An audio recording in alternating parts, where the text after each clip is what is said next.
Jar Oil. The company have filling stations across the country, and our rates are relatively cheaper than anyone else across the country.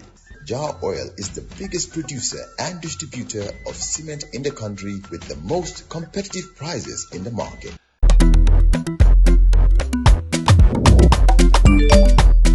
Axel jam si Wave. Yo, apply. Yo, luta do dede. Luta mo nulo jël moto nga andil ma xaalis. Hello? Ano lay waxal? Bisul mu fine. What? Bisul mu fine. Oh, yes! Wave Axina Gambia. Deposit and withdraw money, pay bills and buy mobile credit without fees. Transfer money wherever in the country for only 1% fee. At Wave. Bisul mu fine? Wave. Your money is yours. On Monday, the 13th of October 2025, you're with Coffee Time with Peter Gomez live on West Coast Radio. We're also online. You'll find us at www.wcr.gm.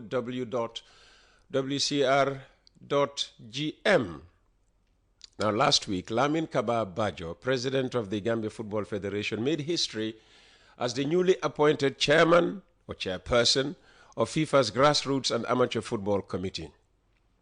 But what does this mean for the GFF? What does it mean for young players in the Gambia?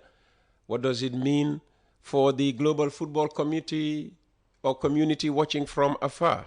Well, Kaba himself will unpack the meaning for us this morning in his first radio interview since his appointment. But of course, we'll start with the elephant in the room. Kaba, welcome back to Coffee Time with Peter Gomez. Thank you, big bro. I want to congratulate you that this new setup studio. Thank you. This is my first time, and I really want to congratulate you for the progress. Thank you very much. Yeah, thank you. There's a lot of discussion, heated debate online about, our 2026 World Cup qualifying campaign and the failure to qualify, and the reason or purported reason for that failure, which is that we are not playing our home matches at home. We are playing home matches, but we're using somebody else's home as our home. What's your position on this? Thank you very much. I think this is an opportunity also for me also really to weigh in. My personal opinion and that of the Football Federation, because when I speak, that's naturally. Sure. It's not Kaba, it's GFF. You are GFF. Of course, we would have loved, like any Gambian fan or player, to have played all our home matches home, because we know the home support has a lot in results in terms of in all sports, and also financially, logistically. It's financially very, very, very difficult, and also logistical arrangement, the travel time here and there. Like the recent one, traveling from Nairobi to Mauritius has not been easy. Long flight hours, long layovers. And this naturally will impact on the players, because the recovery time. Of course, yes, it has a great impact on the results. I agree with everybody that really our absence from home territory for the past few years has really negatively impacted on the results. But can it all be blamed on the fact that we are not playing at home? Not necessarily, with all honesty, because we also encounter our peers from other countries who also would not play at their home, and they are qualifying. And we lose to them. Yeah. That's the reality. Yeah. Like on Gabon, we had that very highly contested match against Gabon in Nairobi a few days ago. Nairobi is not a territory for Gabon. And what we thought really that was our home match. Maybe when we host it, Banjul, we have the psychological impact that it can give motivation to the players and also the fan support here and there. But sports, it cannot also be guaranteed. Liverpool has often been beaten home many times, so it's not in its entirety. Because I don't want to see that cup in front of me because I'm from the other different family. Thank you. So really, it cannot be in its entirety. Definitely, it has a factor. It has an impact. Really, because huge, but definitely it's not in its entirety. The GFF is being blamed, but of course, much of the blame for not playing at home is put squarely at the doorstep of the government of the Gambia, with relation to how long it is taking, for the renovation of the Independence Stadium to be completed. What are you hearing? I mean, what's the explanation from the ministry? Why are we still, after 2 years and more, unable to use the Independence Stadium? Yeah, as you rightly said, the project is entirely governments through the Ministry of Youth and Sports. I know there's a technical committee that's guiding the process. But really, like any other Gambian, and even more as the primary beneficiary, we are more disappointed and more frustrated about the delay. We appreciate. What's still delaying? I think the latest what we know, I know, is the state of the pitch. It's the football pitch that has all the other things really to a certain level acceptable. We passed them for the first phase. But it's the pitch now that's still there. That's the problem. Yeah, but next door they are playing at home, so which means that their pitch is okay. Why can't we go to the Senegalese and say, well, who did yours for you? And if it was not locally done, we get the same people to come and do ours. I don't want to get into the debate, but we've seen some revelations. Some purported revelations in social media recently. As per the audit report, and also reaction from one of the contractors here and there. GFF is not we are not involved in this process, but going by that and the little we are able to gather, I think what I know was the initial contract was supposed to be a grass pitch, but later it was changed to a hybrid, and then the hybrid was done, and according to the contractor's revelation, they've done their job. They were paid, and they were also certified. But later, when the CAF team came in, even before that, some issues were realized on the pitch. CAF team came in, advised, and then the consultant also was brought in by the ministry, and they also looked at and advised them. But since then, it's the same situation. I was there about 2-3 weeks ago. I've found them doing some work on it again. This one out of my own curiosity with my own colleague, the stadium manager, and I was informed that they are improving it, and by the grace of God, maybe by the end of the year, that will be suitable, actually ready for use. Well, fingers crossed. Yeah. So the stadium is just a contributing factor. What about the issue of playing every international window, arriving, conveniently for matches, which then brings up the issue of funding. And now we may not even play on Tuesday because the players are reportedly planning to go on strike to force payment of, back allowances. Yeah, we are confronted with that issue yesterday. We also got it from personally, I got it from the coach and the team manager, who are making efforts to talk to the players. They are claiming some pending match bonuses. Well, you should know, as president of the federation, how much are they owed, and why are those monies owed? Yeah, we hear government, boasting all the time that they are funding football. Yeah. When they argue that they are interested, they are concerned about youth development. They always point out that look at our qualification, look at how the team is doing. We are funding it 100%, and they take all the credit. So, how many allowances have not been paid? Yeah, as we speak now, I think we owe about 4 to 5 pending match, but I'm not very sure, because that is when we look at the budget, based on the budget that we submitted to the government and what government was able to provide, we had to go back again and revisit the budget. The intention was to go in addition to the anticipated, because every match you prepare, the budget is an anticipation. You're going to play 2 matches, you provided for 2 match bonuses plus the campaign allowance. For instance, they recently announced that they gave you $20 million here. Yeah, that $20 million is for the 2 windows. Yes. 10 million in September, another 10 million for this October. And was it 10 million you asked for each window? Not at all. The total budget for September was around, I think, 24 million. Oh. Out of 24 or 24, yeah. We got 10 million, if my memory calls me well. And then for this current window, I think the budget is about 29 million. We received 10 million. So there's always this huge deficit. And then, which is very difficult, Peter. Anytime we are set to play international matches at the level of the senior national team, you know, we are all football people, we are all passionate about it, we should be excited. But we get down because we don't know what's going to happen when it comes to finance. And then the funding of national teams has really drained out. You are a club owner, you know what it takes. We disadvantage primary stakeholders, clubs, in terms of the normal support that we give them, preparatory money, transportation reform, even prize monies are at stake. Because tell me now, where can I get the deficit of 19 million? And also with the hope of confronting the elephant in the room, which is the players claiming what is owed to them. So at the end of the day, when we follow government until we have an indication this is what we have to go back. Maybe if we wanted to take along one or two out of the pending bonuses and also anticipation, we say, okay, let's risk it because we cannot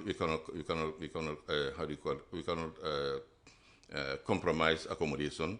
We are hosting our own match on a foreign land. They send us a bill.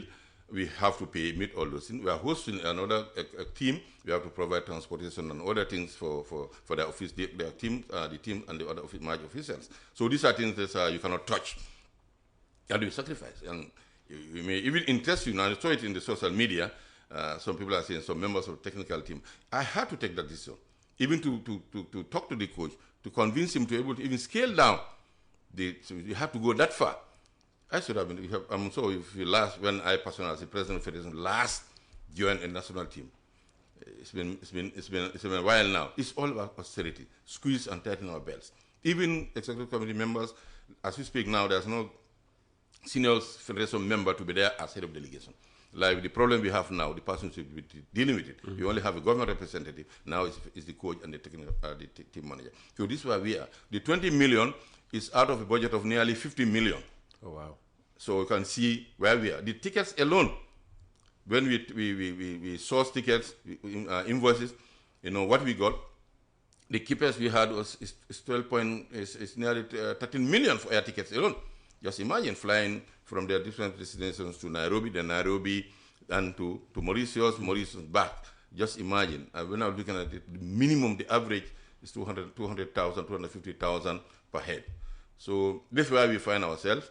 And anytime it happens, we have to dip into the operation funds that's meant for others. And also bank financing. We have to go to the banks for running here and there. So this is a big problem to us. And we appreciate, we can, because if you don't used to receive a dime from somebody and I'll give you 5 or 6, at least you say. But really the problem now is, I think we've been talking with the government, we appreciate the constraints, but like many other countries, this is of national team. Because when we talk about national teams, it's not only senior national team, Peter. The under-17 boys are currently in Bamako. You get nothing for under-17? The girls are ready. Even their previous qualification match for the AFCON could have been our first women's participation in women's AFCON. We are approaching 2 matches against Kenya. They'll have to receive us in Nairobi, and we'll host them in Stade La Dior in Chess. That also its entirety is on the GFF. We recently had all these other categories, except when it's a tournament, the government will come in with at least a token. But all these qualifiers from the schools football, all the way at the local level, at the zonal level, and at the regional level. So this is where we find ourselves. So we're talking about only the senior male national team. And there's no federation that really can take it. It's not happening anywhere. But we find ourselves in this situation, and really it's high time. And as I said, the figures that come out often, really we wish there was some explanation. At least if people are told we receive particular budget from GFF, and this is what government could raise and send it. But if you just say this is what if we gave GFF, a layman will say, because for the Gambian context, when you say 20 million, that's a lot of money. Yes, it is. But what is 20 million for? Yes, it is. For football, that's the problem. Nobody can fault or should fault government for coming out. If government gave 20 million, they have every right to say we have given, the 20 million. It's now up to the GFF to now set the context of the 20 million. Yes, government has given 20 million, but actually what we need from government is 60 million. That puts it into context. And then people will say, well, okay, go ahead and 20 million, why actually, 20 million, two direct why for you saw the GFF? No, not at all. And that's where I'm coming. I mean, here you are giving us the impression that you do a lot that the public doesn't seem to see. Why is this so? Anyway, I think maybe what because if every time government gives something, they come out with a press release. I mean, look, $1 million is a lot of money. Indeed. 20 million is a hell of a lot of money. When we hear other sports are claiming they don't even get a dime. Yes. All right? But if government is giving only 20 out of maybe 100, the federation should be able to set the context and set it very clearly that yes, we thank government for giving us 20 million, but actually government was asked to give 60 million. Or is it the political dynamics we hear are playing in the GFF? No, not at all. Maybe it's trying to, Or is it afraid of being, maybe say the minister saying we're trying to undermine him or whatever? Because sometimes many. The truth is not always easy to take. It is definitely it's not. But from what I'm hearing, the GFF is doing a lot, no doubt. You've just set the context as to why clubs are owed several seasons of what you call training, preparation, support, and all of that. Lo and behold, all that money is going to funding the senior team, just one team. The senior team's participation in these international, because again, if the senior team doesn't play, that's even bigger trouble for you people. Let me quickly go there also, because not only it affects our even stakeholder, we call them stakeholder collaboration or partnership, even the regional football associations, the other allied associations, each of them really at the AGM together we approve a budget and there's allocation that's identified for them.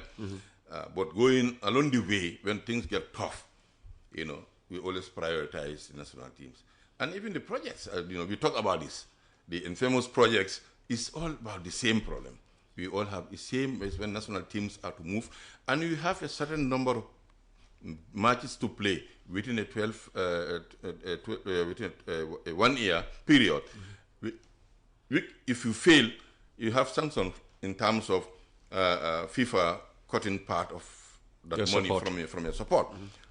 So that's also, it's not healthy, because if our senior national team did not participate in competitions, minimum is 4, either competition or friendly matches, but it has to be official. For the male, for the female, equal number. For the youth, boys and girls, 4 for each. You have to organize minimum 10 referee training programs a year. You see? So now we see why Kaba just for Ture is always busy, huh? And coaches. So these are four requirements. But the worst would have happened. You can even be suspended. Last time, when we did not register for the CHAN because of what we're going through financially, we got a warning from CAF. I happened to sit in the CAF executive committee. And then sanction was looming because the FIFA CAF statute said you have to participate in all. In fact, it's all. Failure to do that, there could be suspension from CAF for 2-year period. That's going to be crazy. Wow. So when CAF, the matter came up again, we are about four countries. Gambia, we are lucky maybe because the bigger boys were there: South Africa, Algeria, Gambia, and etc. Other one, I think Gabon. So maybe they are a bit more. So I think there was this mini tournament that was organized for us. So you can see and that time, where can we get the money from? Okay. So we tried. We had to go and maybe take the Banjul United money and put it together with that of Real de Banjul and others. We say, look, Real de Banjul, you can take their money. They don't need the money, from the Football Federation. But we are really, I think we trying to manage the situation for obvious reasons. We appreciate the financial situation of the country and all that, but we've been talking behind the scenes, trying to really make them understand, appreciate. Yeah, but it helps put context to this whole thing about government funding, definitely. the senior team and what have you. Definitely. So just finally, on the issue of the senior national team, the Scorpions. So what's the last word you heard from them this morning? Are they going to play? I mean, Ibufa is not there to negotiate. No, unfortunately, it's not. Yeah, because of the austerity has. Exactly, that's what I'm saying. So it's now only the coach and the government official. And the team manager. So what's the last word you heard this morning? No, since morning, no news, and I hope maybe that will be good news. I hope. Since morning, we didn't have any contact yet. But we hope really they will be able to solve the matter. That's what we are looking for. The otherwise would not be what is desirable. We've until recently we never found ourselves in such a situation, and I think also because we are also winning a lot of matches now, so the match bonuses also are accruing. You remember, because when you don't win, sometimes progress also turn to be challenges. So we indulge to the boys also to appreciate the factor. The reason why they have a backlog of 1, 2, 3, 4, 5 match bonuses is because the team is, and that's credit goes to absolutely, them. Yeah, absolutely. And how much again is the bonus for a win? It's $2,000 per player. Yeah, that's a lot of money. Yeah. At least $140,000 to every player. Yeah, and that doesn't involve the camping allowance. When you arrive, that's something that. So there's camping allowance. Yeah, every player gets an allowance. Yes, and of how much? The same figure. 2,000. Yeah. Wow. Yeah. Why did I not become a professional footballer? You came too early.